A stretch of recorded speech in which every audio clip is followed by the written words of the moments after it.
여호수아 10장 36절부터 43절 말씀 마음을 집중하시고 함께 읽어보십니다. 여호수아가 또 온 이스라엘과 더불어 에글론에서 헤브론으로 올라가서 싸워 그 성읍을 점령하고 그것과 그 왕과 그 속한 성읍들과 그 중에 모든 사람을 칼날로 쳐서 하나도 남기지 아니하였으니 그 성읍들과 그 중에 모든 사람을 진멸하여 바친 것이 에글론에 행한 것과 같았더라. 여호수아가 온 이스라엘과 더불어 돌아와서 드빌에 이르러 싸워 그 성읍과 그 왕과 그 속한 성읍들을 점령하고 칼날로 그 성읍을 쳐서 그 안에 모든 사람을 진멸하여 바치고 하나도 남기지 아니하였으니 드빌과 그 왕에게 행한 것이 헤브론에 행한 것과 같았으며 림나와 그 왕에게 행한 것과 같았더라. 이와 같이 여호수아가 그 온 땅 곧 산지와 네겝과 평지와 경사지와 그 모든 왕을 쳐서 하나도 남기지 아니하고 호흡에 있는 모든 자는 다 진멸하여 바쳤으니 이스라엘의 하나님 여호와께서 명령하신 것과 같았더라. 여호수아가 또 가데스바네아에서 가사까지와 온 고센 땅을 기브온에 이르기까지 치매 이스라엘의 하나님 여호와께서 이스라엘을 위하여 싸우셨으므로 여호수아가 이 모든 왕들과 그들의 땅을 단번에 빼앗으니라. 여호수아가 온 이스라엘과 더불어 길갈 진영으로 돌아왔더라. 아멘. 성경의 말씀 속에는 그 시대의 상황, 지금 우리 시대하고는 맞지 않지만은 옛적에 있었던 그 사건이 오늘 우리에게도 꼭 필요한 말씀이기 때문에, 그리고 내게 주시는 말씀으로 우리는 이 말씀 속에서 하나님이 무엇을 말씀하고 싶으신가, 또 내게는 어떤 음성을 들려주시는가.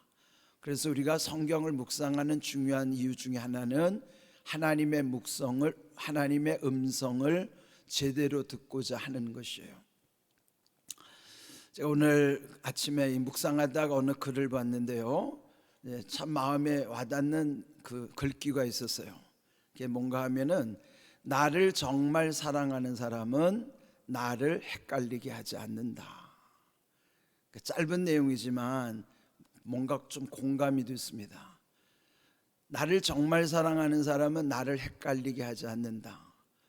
그런데요, 제가 거기에서 또 하나 놓치지 말아야 될 것은 정말 사랑해도 그 사랑을 모르면 헷갈릴 수도 있어요. 그러니까 정말 사랑하는지를 분명히 아는 것이 중요하고, 그런데 정말 사랑하지도 않는데 사랑하는 것처럼 착각해서 헷갈리는 경우도 있어요. 그러니까 모든 것이 다 똑같지 않다는 거죠. 그런데 하나님은 절대로 우리를 헷갈리게 하지 않으세요. 우리가 하나님의 사랑을 몰라서 헷갈려질 뿐이지 하나님이 우리를 헷갈리게 하시는 분이 아닙니다.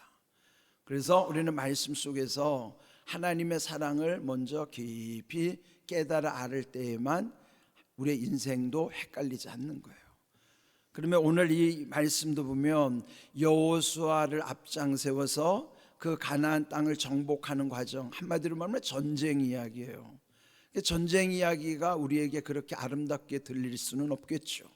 그렇지만 또 우리 인생이 또 깊이 새기고 보면 다 영적 싸움의 현장이라고요. 인생이 다 전쟁과 다르지 않는 부분도 있어요. 그렇다면은 이 전쟁 이야기를 통해서 우리의 삶의 전쟁 속에서 우리는 어떤 하나님과의 관계 속에서 그 사랑을 분명히 알고, 그래서 헷갈리지 않는 인생을 살아가는 것, 그것이 오늘 본문을 통해서 하나님이 우리에게 들려주고 싶은 말씀입니다.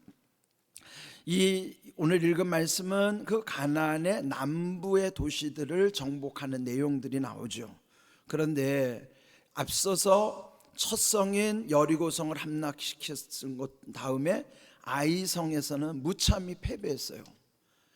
그런데 규모로 봐도 여리고성은 도저히 그들이 감당할 수 없고, 그런데 이기는 싸움이었고, 아이성은 그들이 충분히 이길 수 있었는데도 졌던 거예요. 물론 아간이라는 사람의 그 숨은 죄 때문에 그게 첫 번째 원이지만 두 번째 원인도 있습니다. 그들의 마음이 방심했기 때문이에요. 여호수아 자신도 아이성 싸움에서는 하나님께 묻지도 않았어요. 그러면은 대개 우리는 보면 어떤 큰 일을 앞두고는 마음이 졸이고 그러면 더 주님께 의지하는 마음이 있을 수 있는데, 작은 일에 대해서는 소홀히 여기고 하나님께 묻지 않을 수도 있어요. 그런데 그런 큰 일들을 경험하고 난 여호수아는 그 다음이 이 가나안 남부를 정복해 가는 데 있어서는 그 도시들이 크든지 작든지에 상관없이 한결같은 마음으로 그 도시들을 정복해 가는 거예요. 이게 중요한 겁니다. 우리가 어떤 일에 있어서 그 내 마음대로 이건 될 것 같다 그래서 방심하는 게 아니라, 그것이 크든지 작든지 간에 또 하나님 앞에 묻고 기도하면서 하나님의 응답 가운데서 모든 일을 행하는 것이 성도의 본분입니다. 그렇게 살아야 되는 거예요. 그걸 오늘 여기서 말씀해 주시는 겁니다. 읽은 36절 첫 번째 절 보시면 여호수아가 또 온 이스라엘과 더불어, 이게 계속 반복되는 말씀이에요. 여기 10장에 보면 이 말씀이 계속 전투마다 반복되는 말씀이에요. 여기 36절뿐만 아니에요. 그 앞에 34절도, 또 그 앞에 31절에도, 그 앞에 29절에도, 그 앞에도 보면 계속, 또 이후에 38절에도 계속 강조되는 말씀이 여호수아가 온 이스라엘과 더불어 행했다 하는 거예요. 거기에 혼자 하는 것도 아니고 특정인만 하는 것도 아니고 모두가 함께 했다는 거죠. 그럼 뭐예요? 그만큼 모두가 다 최선을 다한 거예요. 이게 중요한 거예요. 우리가 어떤 마음가짐으로 하느냐, 이 여호수아가 온 이스라엘 백성들과 더불어 한 것이 중요한 거예요. 그러니까 우리가 지금 하나님의 나라를 함께 이루어가는 것도 우리 모두가 더불어서 이 일을 감당하는 게 중요하고, 주님이 맡기시는 이 공항교회를 섬기는 일에 있어서도 어떤 특정인만이 아니라 모두가 함께 하는 것이 중요한 거예요. 이것이 하나님이 우리에게 원하시는 바라 하는 사실이고요. 그 다음에 또 37절 끝에 보면은 에글론에 행한 것과 같더라. 그건 뭐예요? 앞에서 했었던 것과 다르지 않았더라, 그런 말씀이에요. 그러니까 모든 전투마다 여호수아는 온 이스라엘과 더불어 했고, 그것은 앞에 있었던 전투와 같았더라. 그런 뭐예요? 다르지 않았다는 거예요. 한결같은 태도로 이 전쟁을 수행했다 하는 것이죠. 그는 뭐예요? 방심하지 않았다는 거예요. 최선을 다했다는 거예요. 우리 인생은 그래야 됩니다. 오늘 하루를 살더라도 우리의 삶 속에서 하나님이 함께 하시기 때문에, 하나님이 함께 하시는 일에 있어서 우리가 늘 주님과 교통하는 거예요. 주님과 함께 하는 것이죠. 여러분이 요즘 내비게이션 많이 활용하잖아요. 내비게이션뿐만 아닙니다. 요즘 모든 기계들에는요 GPS 기능이 있어요. 그 GPS 기능은 위성과 연결된 거거든요. 지금 여기 교회 안에 시계도요, 이 전자시계 우리가 조정 안 합니다. 이 안에 GPS 기능이 있어가지고 지가 알아서 다 맞춰요. 그러니까 요즘은 모든 기계 속에 GPS 기능이 있어요. 그러면 그 GPS가 인공위성과의 그 모든 위치 정보나 이런 걸 다 수신하기 때문에 어디에 가든지 오차가 없는 거예요. 이게 무슨 의미일까요? 우리에게도 영적 GPS가 하나님과 맞춰져 있어야 된다고요. 어디를 가든지 우리가 내비게이션이 GPS가 위성과 다 교신하듯이 우리의 삶도 어디에 가 있든지 무엇을 하든지 우리는 한결같이 하나님을 생각해야 돼요.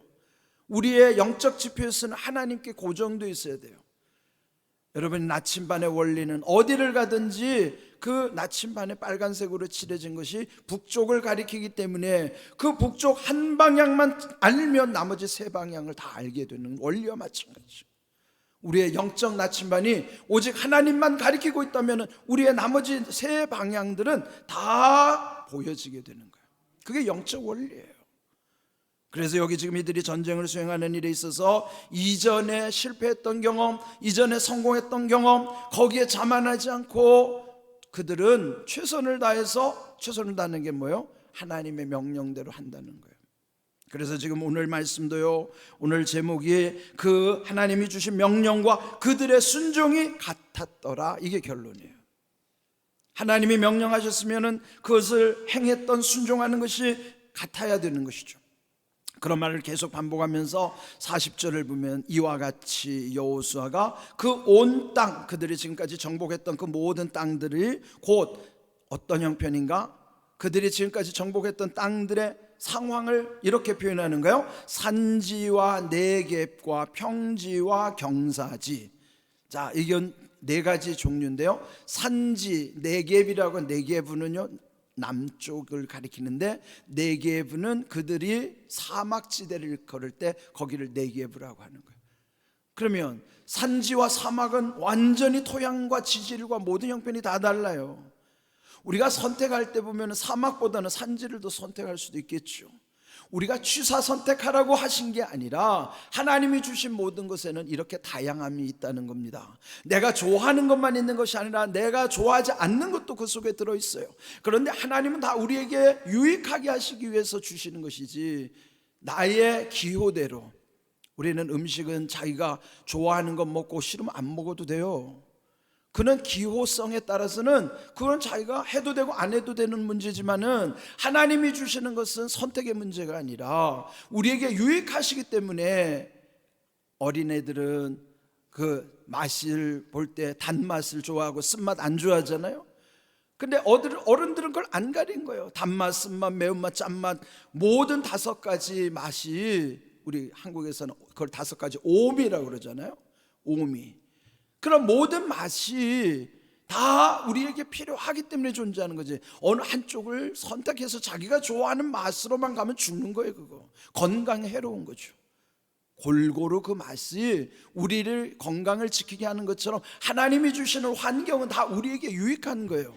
그런데 여기에 지금 이들이 볼 때는 산지와 네겝의 이 사막이라고 하는 것, 그건 하나님이 주신 상황을 그대로 받아들이는 거죠. 또 한번 평지와 경사지, 이것도 달라요. 서로 다른 다 모양들이라고. 그런데 그런 것은 하나님이 주셨기 때문에 그들이 다 그걸 정복하면서도 그들에게 다 유익한 것이죠. 그렇게 그 모든 왕들을 다 쳐서 하나도 남기지 않고 온전히 순종했다는 겁니다. 호흡이 있는 모든 자 다 진멸하고, 이것도 순종한 거예요. 이스라엘 하나님 여호와께서 명령하신 것과 같았더라. 그건 뭐예요? 하나님 명령에 그대로 순종했더라, 그런 말이죠. 그 다음 41절에도요 또 여호수아가 가데스 바네아에서 가사까지 온 고센 땅을 기브온에 이르기까지, 여기도 우리가 지명만 보면 우리는 그 상황을 잘 모르지만 쉽게 표현하면 동서남북의 지명들이란 말이에요. 그러니까 우리가 보통 설명할 때 동서남북 사방이 우리가 다 이런 방위를 보고 하잖아요. 어디를 가느냐 말이에요. 그럼 앞에서 그 산지와 사막, 평지와 경사지, 그 다음에 방향으로 봐도 동서남북, 이게 뭐예요? 하나님이 주장하시는 대로 그들이 가는 거예요. 그러면서 이런 모든 땅에 이르기까지 다 순종하고, 42절이 결론이에요. 이거 말씀하시려고 하나님은 이 말씀을 우리에게 지금 들려주시는 거예요.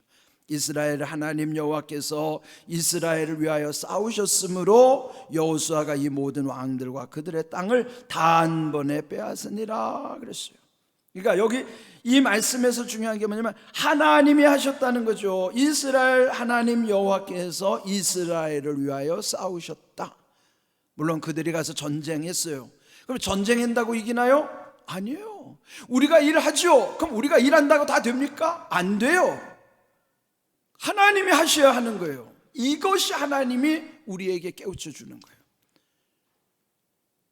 예수님도 예수님의 제자들이면 먼저 해야 되는 게 자기를 부인하고 라고 그랬거든요. 자기를 부인한다는 게 뭐예요? 나를 앞세우지 말고 주님을 앞세워야 된다. 그게 부인하는 거예요. 부인한다는 말을 되게 어렵게들 해석하더라고요. 나를 부인한다는, 내 힘으로 안 된다는 걸 인정하는 게 부인하는 거예요. 그럼 뭐예요? 예수님이 함께 하시면 된다는 것을 시인하라는 거지.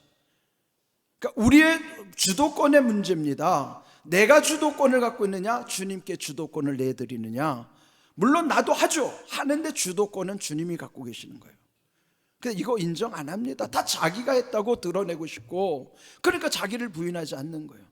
예수님을 따라가는 사람 이거 부인하지 않으면 예수님 제자 안 돼요. 제가 어렸을 때 저희 어머니 형제 중에 유일하게 한 분 이모님이 예수님을 안 믿었어요.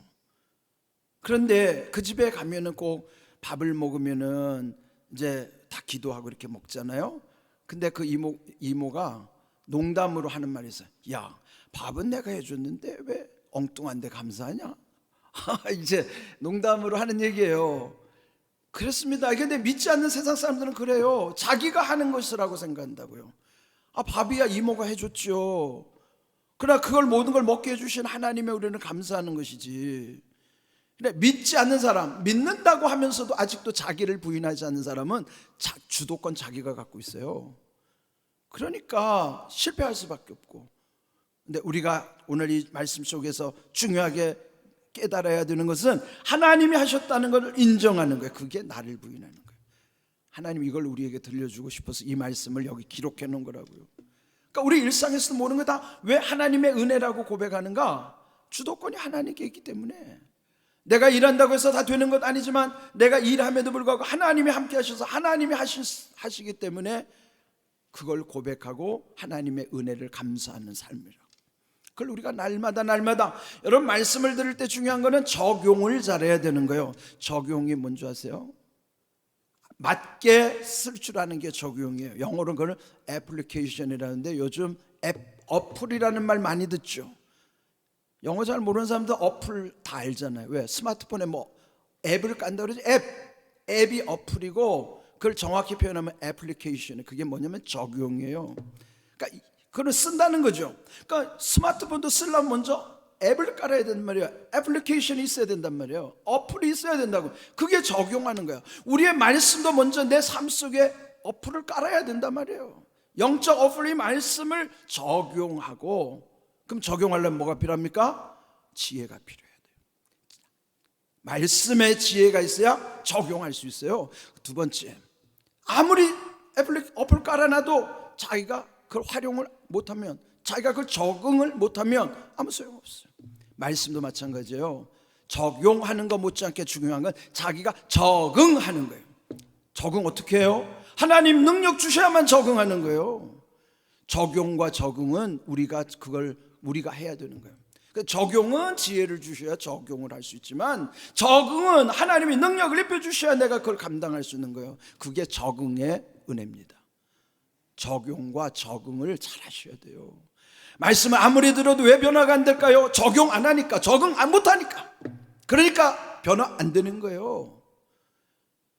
여러분들 흔히 그런 소리 하잖아요. 개꼬리 3년 묻어뒀다고 여우꼬리 안 된다고. 맞습니다. 여러분 식당계 3년이면 서당계가 3년이면 풍어를 넣는다 그러고 3년이면 라면도 그거는 우리가 그렇게 하는 것 같지만은 실질적으로 말씀 속에는 그런 변화가 안 나타나요. 문제는 내가 적용하지 않고 적응하지 못하니까 변화가 없는 거예요. 오래 믿는다고 변화되지 않아요. 착각하면 안 됩니다. 직분에 변화시키지 않아요. 목사라고 해서 완전하지 않아요. 목사 중에도 얼마나 유치하고 가짜 목사들이 많은 줄 아십니까? 그래서 저도 두려운 거예요. 가짜 될까봐, 하나님께 책망 들을까봐. 그러니까 여러분들도 늘 그렇게 직분에 취해있지 마세요. 오래 믿었다고 자만하지 마세요. 제대로 말씀 적용하시고 제대로 말씀에 적응하세요. 그건 우리 힘으로 안 돼요. 하나님이 하게 하셔야 하는 거예요. 말씀의 지혜 가운데, 기도의 능력 가운데만이 할 수가 있는 거예요.